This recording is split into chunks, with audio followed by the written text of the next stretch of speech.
Hi guys, welcome to the Evolving You by Slondy Maps. If you're new here, hello, hi and welcome. But if you're a returning listener, sanbonani mae and welcome back to another episode. As you guys can see from the title of the video, I'm not alone today. I have the one and only Nqobile Maphumulo. That's hectic. Round of applause. Got evolving Gigasana for the psychologist. Here we That bring is spot hectic. people, you know the vibes. No. Hi, Nqobile. Hi. Welcome. I'm so excited for today's episode, Gigasana, because one thing about us, we unpack, but we'll also bring smart people here. Okay. People that are Pressure. gonna give us the answers that we need. No, I don't know about we don't that. end up losing our minds. Because one thing about us, we're gonna lose it. But as you guys saw from the title of the video, today we're talking about Chronicles of being a people pleaser. Crazy. Scary business, scary, but we have to talk about it. True. There's no other way. But before we even dive into the subject, I think it's very important for us to define what being a people pleaser is. Okay, can I just put a small disclaimer before we start? Yeah, She sure. did not send me the questions. Not at all. I am not prepared. At all. So don't come at me. But we're putting our trust in who? The psychologist. So just, it's very important that I put that disclaimer. So take everything that I'm going to say with like a sprinkle of sugar. A grain, just whatever you can take. But what's being a people pleaser? Like your definition of being, a people pleaser. A people pleaser is a person who's very quick to compromise themselves, their peace, their likes, their thoughts, their opinions to impress other people. So it's the type of person who always puts other people before themselves. So it puts the needs of other people ahead Needs of of other themselves. people I ahead of think themselves. also a people pleaser for me is someone that's very agreeable to like a lot of things. 100%. That's always willing to just say yes, even if it takes away from their energy and whatever they don't like. 100%. But as long as it's not inconveniencing anyone else, but it can inconvenience themselves, 100%. and they're okay with that. One of the ways in which I describe it is that if you have 2 slices of bread and I have 2 slices of bread, and we both coming back from school and we know what you like, there's 4 slices left and it's 2 for you and it's 2 for me, and you have your 2 slices of bread while I'm doing something else, and then you don't get full from your 2 slices, and then when I come in to have my 2 slices, then like ish sutanga, or like I didn't get enough, then I give you my 2 slices of bread for you to have, but I'm starving. It's exactly that. It's exactly that. Literally, that was a perfect example. Yeah. Because it also leads to like a pattern of like self-neglect. 100%. And I think the one thing that people don't understand about being a people pleaser is that, see, so let's go back to the 2 slices of bread scenario. Then what happens next time you and I are sharing a meal? You've created, or I've created that expectation in you, Uguti, you can have everything that you want, and you can have everything that I want as well. Even at And my then expense. Even 100% at my expense. So then what ends up happening is that then we end up creating that toxic relationship between us, where you used to me compromising myself for you because I've done it so often, and then before you know it, And like it's we're not both that you're stuck. not hungry. It's not that I'm not hungry. It's not that you're not hungry, njengami, but you're just willing to give up your 2 slices for the next person. And you constantly then expect me to carry on doing that over and over and over again. I think another thing that I really wanted to ask is, where does people pleasing stem from, or what kind of like childhood traits are they linked to in terms of like, I'm a people pleaser because of certain like childhood traits that I like adapted growing up. Complex one, very complicated one. So I'm gonna try and touch on like what's just at the top of my head right now is one of the common things. So obviously we know that most of the things that we do as adults stem from our childhood. Okay? Like it's almost like your adulthood is like a mirror image of you just responding to all of the things that happened to you as a child. So being a people pleaser is actually a trauma response. So for example, if you and I are growing up together as siblings, and you know our mom, and it's very tricky because I don't want to like bash parenting or bash parents, because it's just the only difference is just the fact that now we know better, like now we know a bit more, so we know what the effects of these things are, whereas kwesinye isikhathi our parents do things without knowing what the long-term effects of those are whatever. So say we both growing up as kids, and you know, like our mom is the type of mom to, like, when there's visitors that come around, you know, either you'll be expected to give up something of yourselves to make the visitor happy, or like you know, you can't do that if kukhona usibani, you know, always be mindful of other people, you know, like just that type of thing of ukuthi, even when, whether it's other cousins or other siblings, but where your parents are constantly making you feel like in order for you to be seen, in order for you to be a good girl, you need to go out of your way to make somebody else feel comfortable, to make somebody else, you know, like feel seen, or whatever the case is. So if a visitor comes in again and there's 4 slices of bread, you're a good girl if you give up your 4 slices for somebody else. Then you're being a nice child. Then you know, and then now you grow up with that thing in your subconscious mind of in order for me to be accepted, in order for me to be loved, in order for me to be a good person, I need to constantly go out of my way to make other people feel better than I do.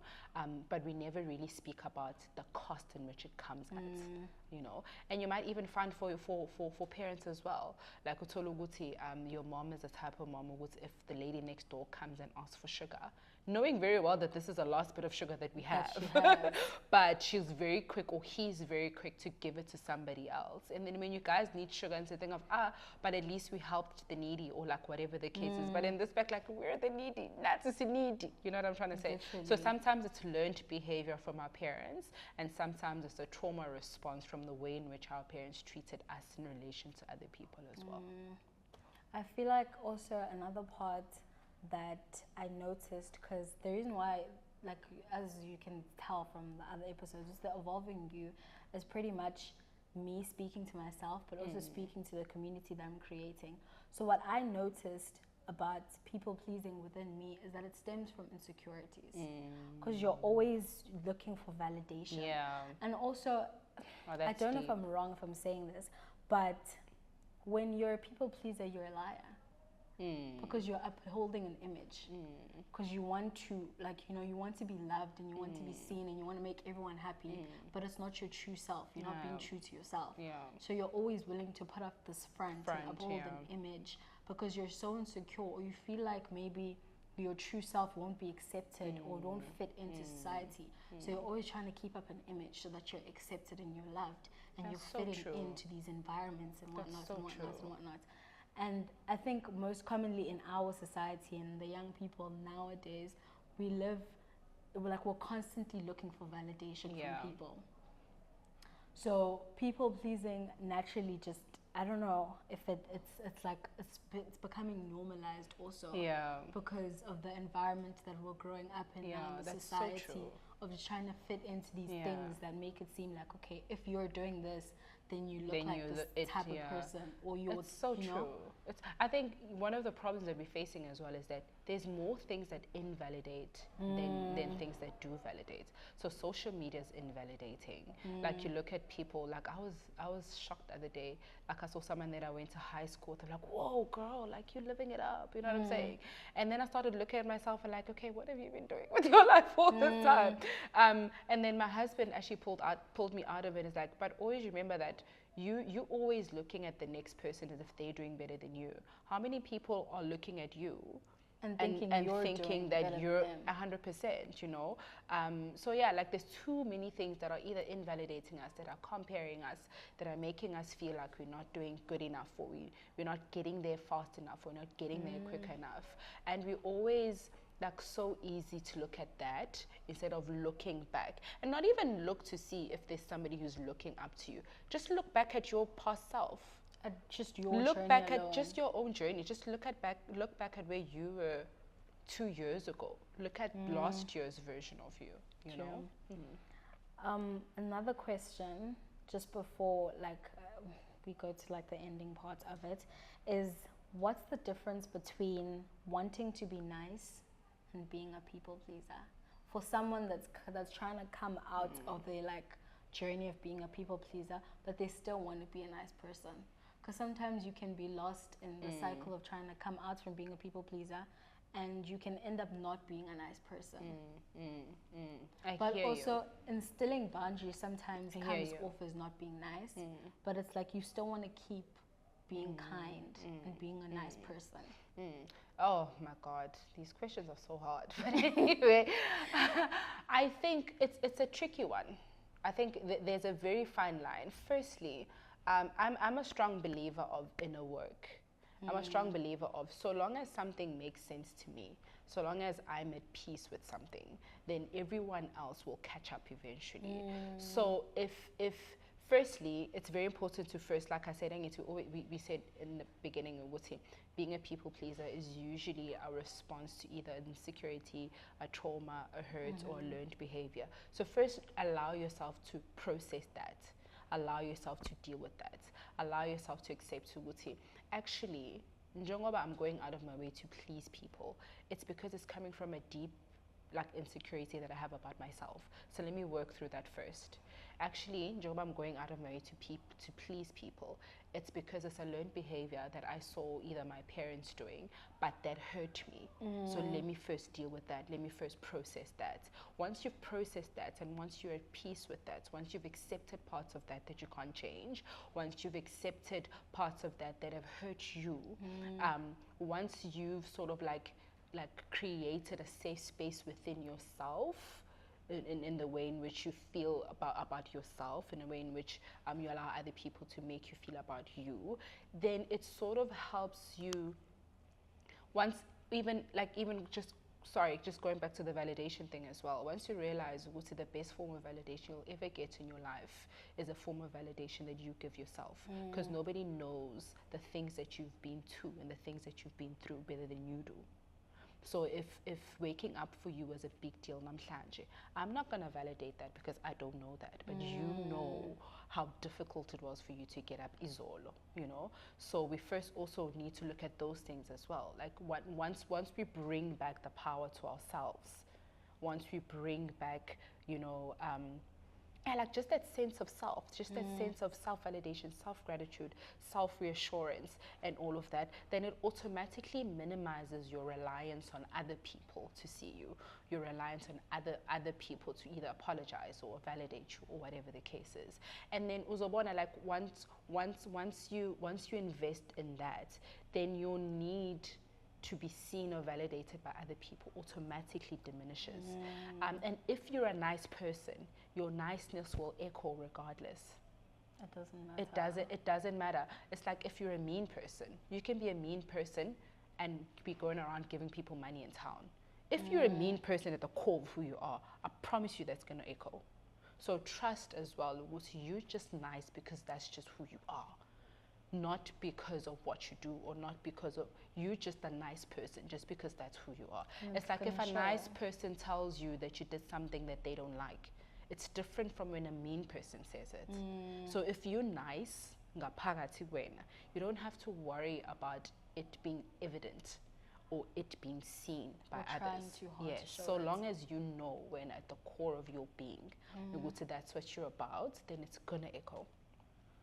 You know, answering this question, you literally answered my last question about like how do you break the cycle of being like a people pleaser.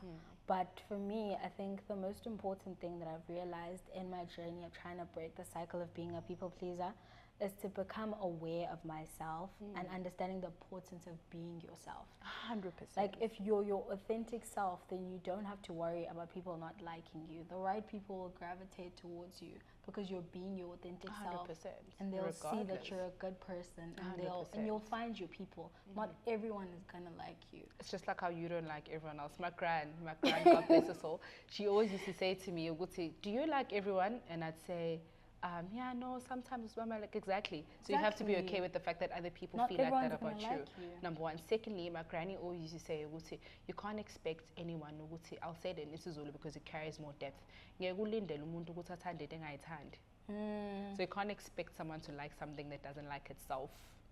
True. You know, so yeah, I think it's just coinciding with what you're saying about working on loving and accepting yourself first, so that you don't place that expectation on others. Because remember, if you place that expectation on others, then those people control you. Then they decide when you're good, they decide when you're feeling happy and when you're feeling sad. But if you own that for yourself, then you get to be like, actually, I'm going to have a kick-ass day. I'm going to have a dope day. You have all the control. This is why dope I love stuff.